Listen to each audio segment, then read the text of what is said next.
देश में हिंदू रहे, हिंदू हैं, हिंदू रहेंगे, तो उसमें तो कोई बात है नहीं बांटने की। लेकिन ये बात ज़रूर है कि इन लोगों ने हमेशा हिंदुओं को ही नहीं, देश को बांटने की बात की है, समाज को बांटने की बात की। हम ये कहते हैं कि जो समाज में वंचित वर्ग है, जिसको विकास का हिस्सा मिलना चाहिए, जो डिज़र्विंग लोग हैं, उन तक फ़ायदा पहुँचे। और फ़ायदा तब तक नहीं पहुँचेगा जब तक हमारे पास आंकड़े नहीं हो। ये बेसिक बात है। और ये चाहे प्लानिंग कमीशन है, चाहे कोई कोर्ट है, जहाँ भी हम जब जाते हैं वो कहते हैं पहले आंकड़े लेकर आइए।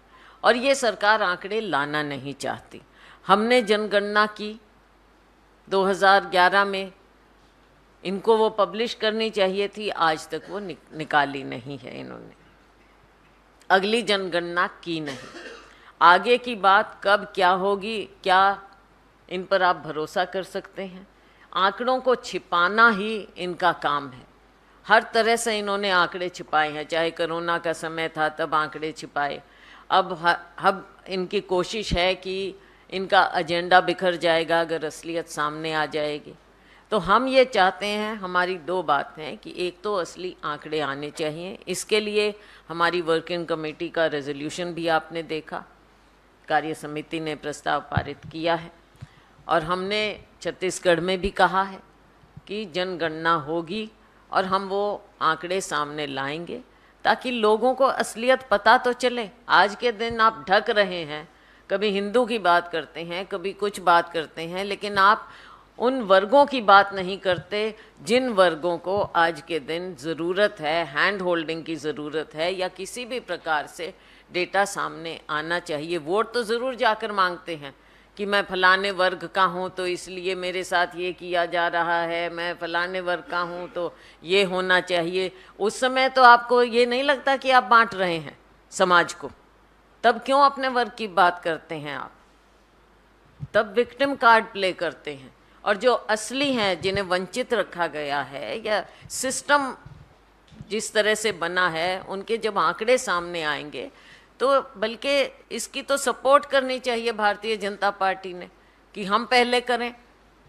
कांग्रेस पार्टी को क्यों कहना पड़ा जब असलियत सामने आई? और पिछले 9 सालों में आपने देखा कि इन्होंने जो आंकड़े आने चाहिए थी उनको दबाए रखा। तो ये असली नागरिक को, जिसको ज़रूरत है, उसको वंचित रखना चाहते हैं और धर्म के नाम पर या दूसरी बातों पर राजनीति करना चाहते हैं। नमस्कार। और देश को बांटना चाहते हैं। 2011 में जनगणना हुई थी, उस वक्त आपकी सरकार थी। बिल्कुल। तब भी जातिगत जनगणना की मांग होती, लेकिन तब आपने बात नहीं मानी थी। तो तब क्या ये जो आप रीजन आप गिना रही हैं जातिगत जनगणना के, आप कैसे, एक मिनट आप कैसे कह रहे हैं हमने नहीं मानी? जब हमने करवाई है उस आधार पर, हमने करवाई है हमारी नहीं, आप कैसे कह रहे हैं कि हमने नहीं कराई? हमने कराई है भाई साहब। हमने नहीं की क्या? हमने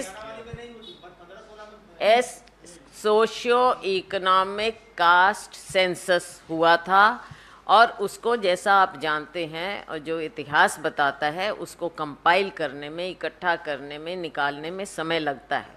और 2014 में उसकी तैयारी थी। जब सरकार बदली, नई सरकार पे it was incumbent on the new government कि वो सारा डेटा, वो सेंसस वो पब्लिश करें, लेकिन उस समय इन्होंने नहीं किया।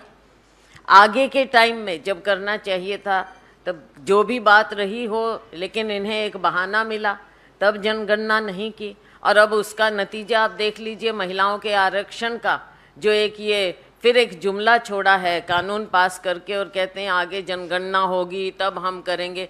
तो ये देश को बरगलाने का एक और जुमला देख लीजिए। 15 लाख से शुरू हुआ, महिलाओं के आरक्षण तक ले आए। हर तरह से लोगों के आंखों पर पर्दा डालने का प्रयास रहता है भारतीय जनता पार्टी। नमस्कार मैम। बोलिए। Welcome to K-Mall, a premium project by Kaleen Group. K-Mall is in the heart of Kolkata's electronic, garment and lifestyle hub, Khidirpur. K-Mall, which is designed as a world-class mall, is the outcome of endless effort of our experts, combined with modern superb techniques and new age design. Book now